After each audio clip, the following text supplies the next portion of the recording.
This is what we can do, this is what you can do in order to reduce your premium. There's one client who he's projecting he's going to save 16 grand next year. Wow. Is that something that can be added in? Well, first, we'll ask the questions on this podcast.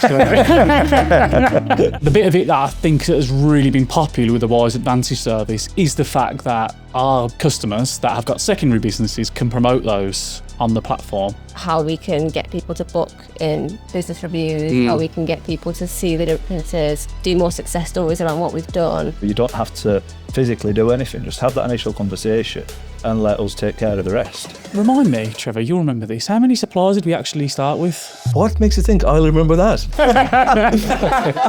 It's just a guarantee that they don't have to go through that big procurement channel, and the smaller companies who might only have 30, 40 vehicles are able to obtain the same deals as someone who's got 150 vehicles. It's their target audience all in one place, so it's so easy for them to just advertise, go on. It's a quick win. I'm putting you on the spot here because I'm not asked this question, I'll prep you for it, but...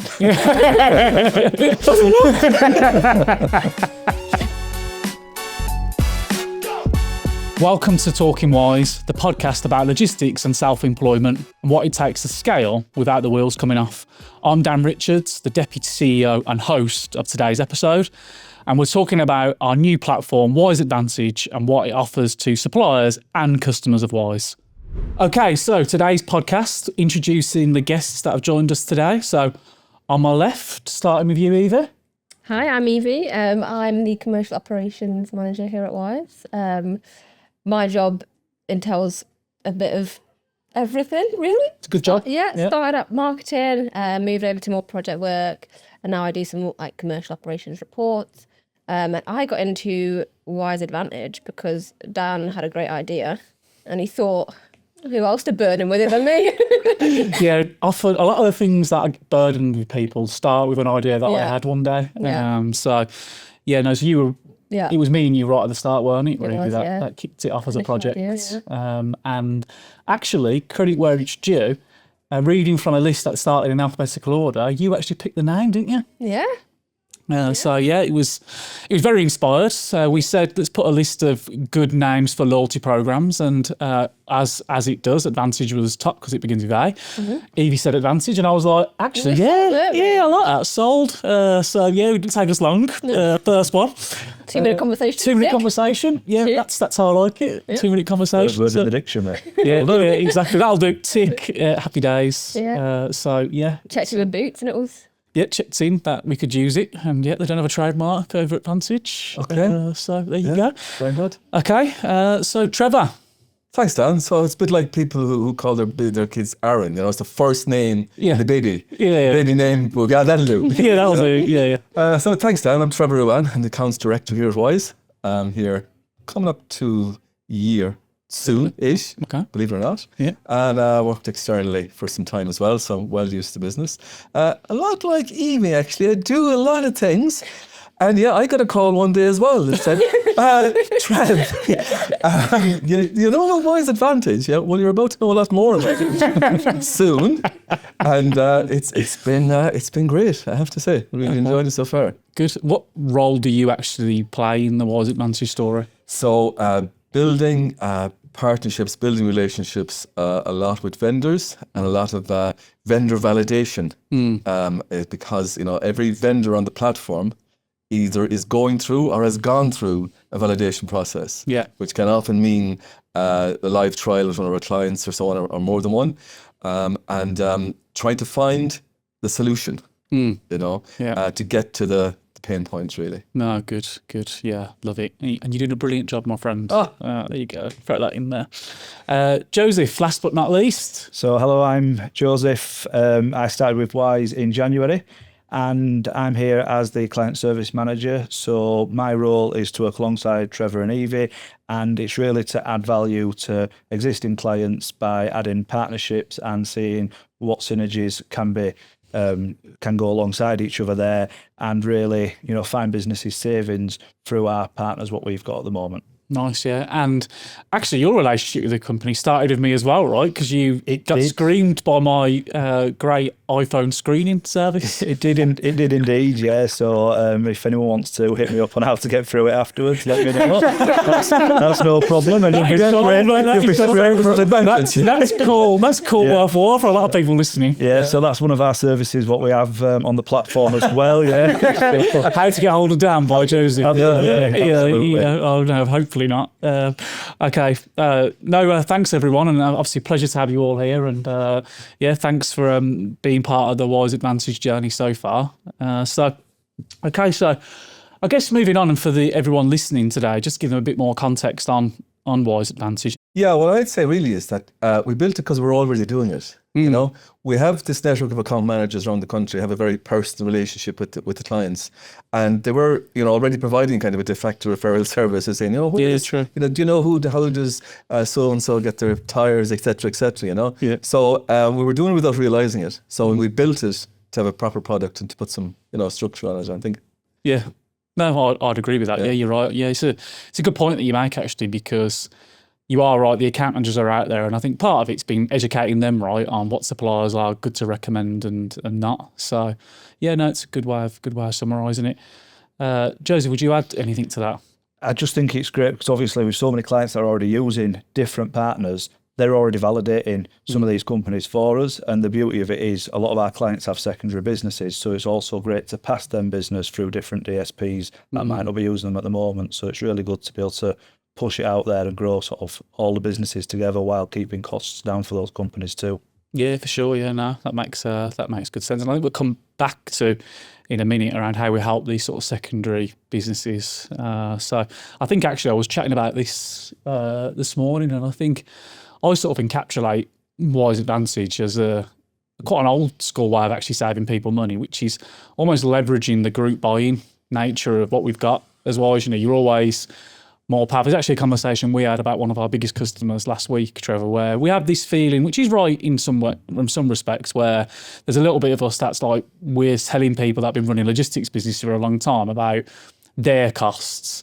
But actually, when you explain it in its most simplistic form, what you got to ask yourself is, do you think you get a better deal as one company or as 200 companies?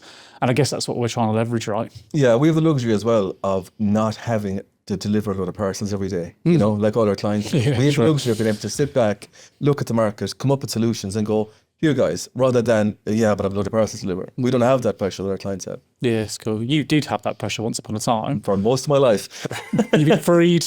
Yeah, actually the term now is when you leave logistics and go to tech, apparently, the term now is you go to Saudi League. Ah, okay. Apparently so, yeah. Okay, all right, yeah. So you were sat. Oh, I don't know. I was taking a bit of offence to that. To be honest with you. Well, yeah. Okay, fair enough. Okay. I think just jumping on the back of what Trevor was saying there as well, it's really important because the logistics companies, they just don't have time to be looking at every single invoice, going to market, where without sounding silly, we do. And that's what we're here to do, is support them. Yeah, of course. Yeah, no, definitely great. Okay, so moving on a little bit and sort of going back again, I guess, and just talking about the sort of making of the platform. And Evie, I guess back over to you here. And actually, I don't remember this, so this isn't a loaded question, but how long did it take us from start to finish to sort of go from idea to live? I think about 2 months. About 2 months. That's quick. That's pretty quick, isn't it? Yeah. We had some bumps. Along the way, but we got there, didn't we? Yeah. Okay. And remind me, Trevor, you'll remember this. How many suppliers did we actually start with? What makes you think I'll remember that? Don't know. How many suppliers? I think maybe 12, 15. Yeah. And you went back through and validated some of those ones that we had picked from the start. Yeah, and that's ongoing, as well. And our clients are part of that. Yeah. And we're all, we're keen to hear back feedback all the time, obviously, because that validation process will be ongoing. But yeah, it's also, we went back and had a look. Okay, that's good. Okay. And yeah, obviously we had some challenges with building the actual platform, right? And like I said, we're going to come on to later sort of what the evolution for the platform is. So, okay, so yeah, quick turnaround, 2 months from one fateful day well, we had an idea to launching it. Again, a lot of things start that way. So I'm really proud of. Let's not talk about my feelings towards it yet. It's like the old Obama meme again. I'm putting the medal on myself. Yeah. I'm really proud of Wise Advantage. Yeah, well done, Dad. Give yourself a pat on the back. Okay, all right. So, bringing it back to the listeners, because obviously a lot of the listeners for this will be logistics companies and our clients that potentially listen to this. As this almost opinion, but what do you think the biggest benefit to our customers is, Trevor, of what we're doing here? I think it's because we're putting together solutions. Again, I know we spoke about it before, but it's not just the vendors don't just provide a service and then we've gone to me, give us a few quid off there because we've got all these clients. It's more than that. And we'll get into it later on in with one or two of the vendors in particular. But it's a solution that's going to save them money, and that is the bottom line. Okay. All right. Joseph, anything that you'd add to that? No, I would say Trevor's nailed it there. I'd say it's just a guarantee that they don't have to go through that big procurement channel, and the smaller companies who might only have 30, 40 vehicles are able to obtain the same deals as someone who's got 150 vehicles. And it's just that peace of mind to know that we're buying better together, really. Yeah, of course. Yeah. Do you think, this is a loaded question, but do you think our knowledge of our customers helps us with that sort of procurement process, I guess, because we're not in the day-to-day, we're not living and breathing it every single day, but obviously we do hear the common problems and issues that our customers have. So again, it's a loaded question, but that helps us right in that selection process. Yeah, and there is that, we are bridging that gap because there are quite a few people in-house here who have spent a lifetime in logistics and are now in tech, know, and that's key, providing the solution for people who really understand the requirement. Yeah, of course, yeah. I mean, I've done 6 years. That sort of feels like a lifetime. Does that count? It is actually, yeah. Yeah, because it's like dog years in logistics. Yeah, but I'm doing it in the Saudi League, so it doesn't really count, does it? It's like Premier League, of course not. No. Okay. All right, so we sort of mentioned this a little bit earlier, but I think we should really spend some time just talking about, what this means for everyone listening. But I think the bit of it that I think has really been popular with the Wise Advantage service is the fact that our customers that have got secondary businesses can promote those on the platform. Why, Joseph, would you think that's important to the Wise Advantage offering? Because I think, firstly, they've got a secondary business because they've seen the issues, what they're facing themselves. And if they're sat there running a logistics company going, my gosh, I'm sending a vehicle in every day to a body shop, and they're seeing the prices, what they're paying the body shop, and know they can do it cheaper, then they're going to be saving themselves money straight away. And they're identifying another issue, what every other DSP could have. It's the same from anything from body shops through to tyres. Every DSP has the same issues, and there's a lot of pain points that we're picking up on, what some DSPs didn't even know they had. So I think it's quite important there, really, to be able to promote our current vendors that are the DSPs and add their sort of secondary businesses on, and really sort of grow them at the same time as we're growing the Wise Advantage platform.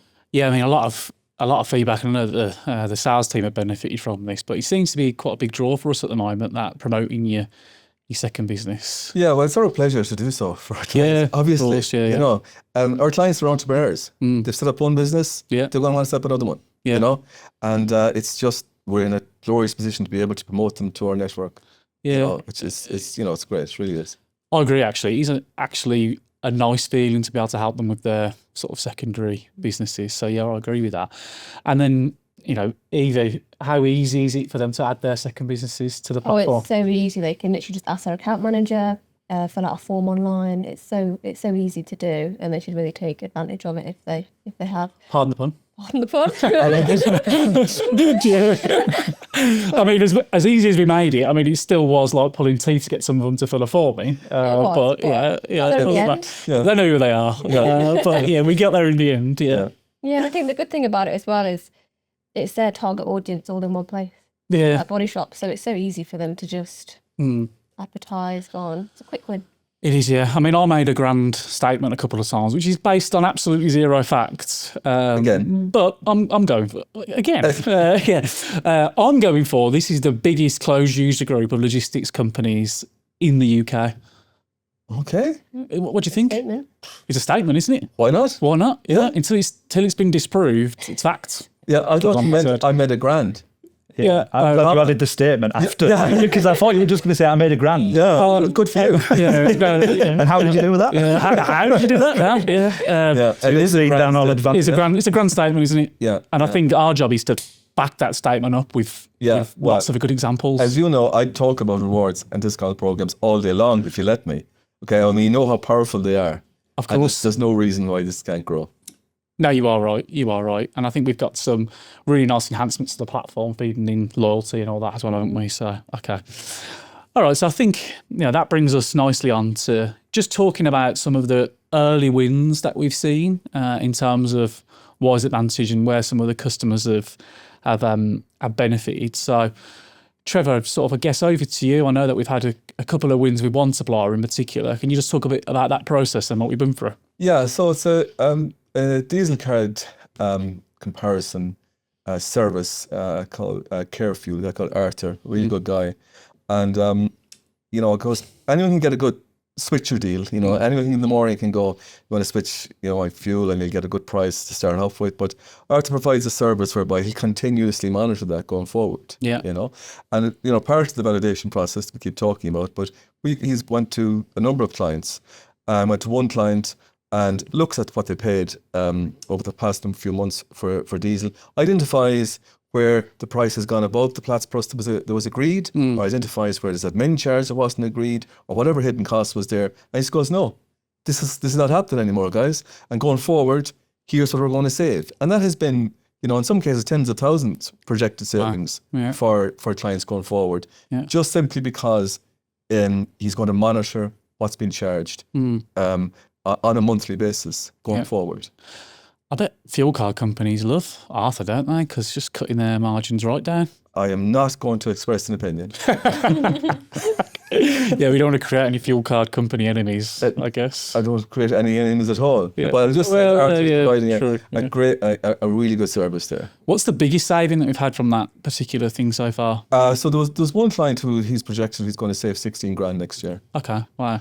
And that's just on one of their contracts, because they had other contracts in different carriers. Yeah. But this is just on one contract that we had alone. Okay, all right, that's great. And then, Joseph, I know you've been, obviously it's early days for you at Wise, but you've been on the road meeting some of our customers. Is there any other sort of good news, positive traction that we've had from people? Yeah, no, absolutely. So it's actually really good to go in somewhere and be welcomed. A lot of the time you go somewhere and it's, how long did it take to get here? Yeah, well, you better get back on the road. Yeah. But it's actually quite nice to go in and get a coffee and get a cup of tea when you go into these places. Yeah. And what's nice is people are, looking at everything and saying, what can you do here? And people are really open to the savings. People are open to absolutely everything, from their insurance through to the fuel, like Trevor mentioned, through to every part of their costs. If they can save, they're really, really keen. So in terms of early traction, it's great because we're getting hammered with invoices, which is good in one way because it keeps me very, very busy. But at the same time, it's one of those where you can tell people have a need for it. You can tell people really, really want to save. Yeah. And where they can save, it's great because we've got so much to benchmark against now. We're not just going in completely blind. Yeah, that's a good point. I never knew that when someone says how long it takes to get here, what they actually mean is it's time for you to toddle off now. Yeah, Absolutely. All right, well, maybe that's one of those cultural differences Either that I or- have to get used to. Either that or are you staying long? Yeah. Either or, yeah. All right. It's like going to How long do you leads today. How long you over for sure? Okay. Well, I've learned something. yeah, there you go. We've touched on CareFuel quite a bit there, and you mentioned insurance, but from your perspective, you two chaps, is there any other categories that you think are going to be big wins for us in terms of suppliers? Do you want to? Yeah, no, absolutely. Vehicles and, vehicle hire, vehicle purchasing is massive. As we know, you can't get a parcel without it being in the back of a van. So everyone is constantly, purchasing vehicles. We're also seeing a lot when it comes to bumps and collisions, which feeds into insurance, which feeds into, the bigger picture. So everything really around that van, from its tyres through to its, through to its door, through to every part of it, seems to be just massive wins for us. Yeah. So we've partnered up with a couple of different companies that provide vehicle purchasing, vehicle leasing. So we've got some quite attractive offers there, and it's just that sort of bigger buying power as well. That's what I would say would be the big wins. Yeah, of course, yeah. Anything to add, Trevor? We might discuss the insurance a small bit. Yeah, I think we've been chatting about this, right? And Yeah. we're using a bit of obviously our core service, sort of the onboarding and that side of things, leveraging that, aren't we, for the insurance stuff? Well, just to get into it, when we say that we're looking for solutions, just to get into the weeds a little bit about what we actually mean, So when we sit down with, people like HRIB, and we say, look, we've got all this tech, we've got all these integrations, what can we do with that? Yeah. Right? So they come back to us and say, okay, so the automated DVLA, look up the automated right to work checks. Yeah. Okay. They tell us that that'll put them in a very strong position going to wholesale market. But this is the level of compliance from a main contractor. That puts them in a strong position to go looking for prices. Yeah. So we have the automated DVLA check for points, endorsements, which reruns. And the automated right to work check is a big one, as well. And HRIB are very clear on this one, that they believe this is going to be a big one, as if the consequences of not having right to work were not severe enough. And I know we have a whole other podcast about this. Yeah. But, they're saying that, he cast doubt on whether the drivers are insured or not and didn't have the right to work. Really? He said, well, it's one thing. He said, not alone should not be in the vehicle, it shouldn't be in the country. Yeah. He said some insurers will take that view. Really? Okay. Wow. Okay. But now we have the computer says no or computer says yes scenario with the automated right to work checks. Yeah. So when we can present that level of compliance on our client's behalf, Yeah. it makes his life that bit, his hand that bit stronger going to the wholesale market. That's what I mean about a solution, getting into it. Everyone complains about the price of insurance. We're going to our clients now saying, this is what we can do, this is what you can do in order to reduce your premium. Yeah. Is, have this level of compliance, make HRIB's job easier, and come back with a better claim. Yeah, because I know when I spoke to HRIB about it, one of the attractions of working with us was that point you made around the DVLA checks. And obviously, if a driver's got X amount of points, they're not insured to drive the vehicle, but the main contractor might not necessarily know that driver's got those points because the driver isn't forthcoming in reporting them. So it does make sense how that visibility of the points would benefit the insurance, right? For sure. And this is an exclusive arrangement we have with them. Yeah. And it takes a bit of setting up, obviously. Yeah, of course. And we had this in place, and all the moving parts now are there. So it's there. Hopefully we're going to see get some good traction with this over the next 12 months. Can I jump on the back as well and ask, how does it benefit our DSPs? So, for instance, if they come on board, they start up, they've got all of these drivers, we've onboarded them, we see the points. Is that a regular check what's getting done to go back to the DSPs to say, you've had 6 points added, you've had 3, or is that something that can be added in? Well, first, we'll ask the questions on this podcast. But no, you're absolutely spot on to turn guests for a second. What a lot of our clients will do is they will check the drivers on the way in, but they won't check them going forward. And again, let's not bleed too much into our right to work conversation. But some people get a lot of comfort from the day one checks without realising the consequences of the ongoing checks. And obviously the WISE platform has the expiry hub, but its use and how frequently people actually update those documents varies massively across our customers. Yeah. So on day one, they've got a really good idea of whether that person's got points a lot on their licence, whether they've got the right to work or not. But by day 365, how much of that information is still accurate? And you rely on a lot of the time on self-declaration.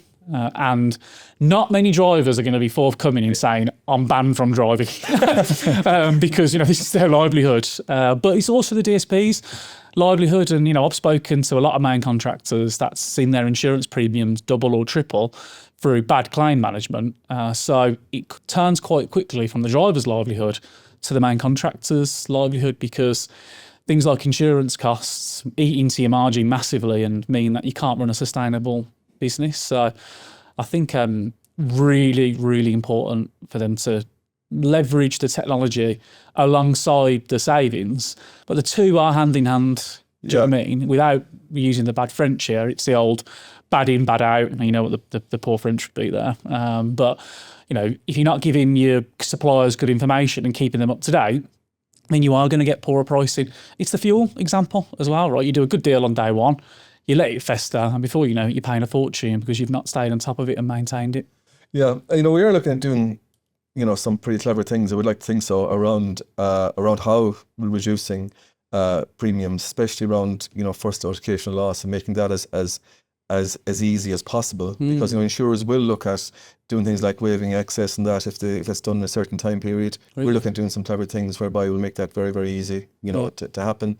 And these are all things that are in. There's a lot of things coming fleet-wise, wise in the next 12 months, you know, and these are all things that are going to be in the process at the moment that will be released. Don't say good things for fleet too loud because Simon Keeves is knocking around and he might burst through the door in a minute. You talking about fleet? I should train about that as well. That sounded really good, Fleetwise. That could be a new name there. Oh, that's how you come up with the next name, Fleet. Oh, I didn't notice. Yeah, yeah. I just dropped it in there. Really shocked there, Trevor. Were you just a bit too far down the alphabet for us. Yeah. We need something in the A's. Yeah. Okay. So anyway, let's not try and think automotive-wise. There you go. That was quite quick, wasn't it? Actually. Yeah. Back to the alphabet. Yeah. So automotive. Yeah, go for that. Yeah. Okay. No. So I think the supplier side of it clearly. In terms of priorities, actually, for Wise Advantage, and we're going to come a little bit onto what we're doing from a tech perspective, Evie, in a second, in terms of the platform. But do you think that's our big target over this little period, is the supplier sort of side of things? Or do you think now it's time to start getting a bit deeper into the clients? Or is it both? Well, it's both, you know, and that's why, you know, Joseph's come on board as well, you know, as client service manager for that exact reason. You know? So it'll be moving along on both fronts, really. What would you say, Trevor, your aspiration in terms of suppliers is? And I'm putting you on the spot here because I'm not asked this question, I'll prep you for it, but do you have a supplier aspiration, like in terms of what you'd like to see from the suppliers that we've got? Do I have a supplier aspiration? Yeah, like a number of suppliers, or is it quantity over quality, or what is it? Sorry, the other way around, quality over quantity. Yeah. No, I do have an end-to-end solution in my head that I am working on. Okay. You know, that will lead to going to say a lot of words that I won't say out loud. Yeah. It's going to involve lots of different functionality. It's going to involve introducing vendors to each other, saying, hey, you know, you two guys really should integrate either through us or together and so on, and to make a really good experience around damage detection, around reducing insurance premiums, and that'll be, you know, an end-to-end solution there that's going to be really good. Yeah. Okay. You know? That's a good point. Yeah, Joseph, you're fairly new to the business. You know, from almost a blank slate looking in, you know, what things do you think you can get from the program? Well, I think it's just good to be able to go in and do a full audit. You know, go into a company, do a full audit of all of their finances and be able to really go back and say, overall, we're able to save you X amount of money. This is step A, B, C, and really just lay down a plan for them going forward to be able to execute all of those savings and, you know, in turn, us to be able to execute those savings for them. Yeah, cool. Sure. Well, I'm going to say something now because I was going to ask the question, but I thought I don't want someone to actually say the wrong answer here because there's not really a right or a wrong, I guess. But the bit of it actually, which all of our clients should understand, is that we're doing this for free, right? Oh, that? I'm not. Is that not that grand you're on about? Oh, yeah. Get a grand picture after. Thanks for doing the podcast. No, yeah. For sure, yeah. So that's the crazy bit about this. You know, it's what we're offering here in terms of service is just a bolt onto the generic sort of Wise service, right? So this is, you know, fill your boots, contact us, and, you know, we're going to help you save some money. Why wouldn't you do it? Yeah, it's a managed service, I suppose, as well. You know, that's the beauty. You know, you don't have to physically do anything. Just have that initial conversation and let us take care of the rest. And if that doesn't sell to itself, what will? Sure. I do have a different aspiration I'd like to talk about. Go on then. Yeah, okay. Yeah. So it's not Spurs related, I hope. You've won a trophy now. Move on. At the moment, I want a client to be a fully Advantage. Oh, you said this, yeah. I want the first one to run their business on Advantage vendors. Okay. And we're really keen to get someone to do that and show what's possible. And Yeah. the first one's going to get a really, dedicated managed service, because obviously now that I've said it out loud, I don't want it to fail. Right? So you go and sit in their office. That's too much. But that's, we'd love to get there. No, that's a great aspiration, actually. Yeah, someone using all the suppliers. Yeah, no, I like that. Yeah. Well, that's your task, mate. Can you make it happen? If they were called Advantage Logistics, that would work as well, wouldn't it? It would. Yeah. Have a search for them, Evie. Yeah, Advantage. I don't think we've got an Advantage Logistics. Okay, so obviously the better deals, long-term vision, integrating the technology, all those things, tick, tick, tick. Evie, I know we've made some enhancements recently to the platform. Tell us more. I'll do the questions. All right, stick to the script. All right, yeah, that was a statement. That was a statement. Yeah. So, Dan, we've made some changes to the platform. Tell us more. Evie? So I think the platform has really developed since we had the original idea. So it was meant to be kind of this self-service system, and now it's kind of turned into, like you say, like a managed service. So we're kind of switching it around from just having like what is on offer, but more to like how we can get people to book in business reviews, how we can get people to see the differences, do more success stories around what we've done, try and kind of push them to get the review and get all the actual benefits from it. And we've also integrated The loyalty program, yeah. Right. And I know that Trevor's been doing a lot of research on loyalty programs. I think you, Trevor, do you want to give us a little factoid? Can I? Yeah, sure. Yeah, why not? We're here. Might as well. Okay. I know you've been absolutely desperate to share these. Yes, I have, honestly. So you think you're at the cutting edge, all right? Yeah. And it turns out that the first one that I could find in this started with a feather and ink, all right? In 1840 something, okay? I can't believe you did loyalty programs back then, mate. The cooperative dividend, shortened to Divvy, was the first recorded national rewards or discounts program. When was it from? 1844. Wow. Okay. Yeah, do live maths. Yeah. Yeah, It's good going. Yeah, a long time ago. Long time, yeah. And then obviously, actually, what used to happen there was that you'd get a number and you wrote in a ledger that you'd spend X amount of money, all right? And then they progressed that on to giving copper tokens, basically the crypto of the day. Okay. Right? Yeah. For it. Move along, 1955, Green Shield stamps, okay? Now this is personal, and I'm going to get emotional. My mother, God rest her, used to collect Green Shield stamps and put them in a book, all right? And then you'd put them in a book, and you'd fill your book, literally, or a number of books, and you bring them to a place called a redemption centre to redeem the gifts or whatever it was that you got, right? Yeah. Now, here's the thing. For 88 books, all right, you could get a colour TV or a speedboat. A speedboat. A speedboat. Okay. Yeah. Wow, I like their equivalent. They're equivalent according to this Yeah, but screenshot. try how dear colour TVs were back then, probably. Yeah, good point. Yeah, same as a speedboat. Yeah. How you got here today? Well, yeah, Park TV number 22. Yeah, exactly.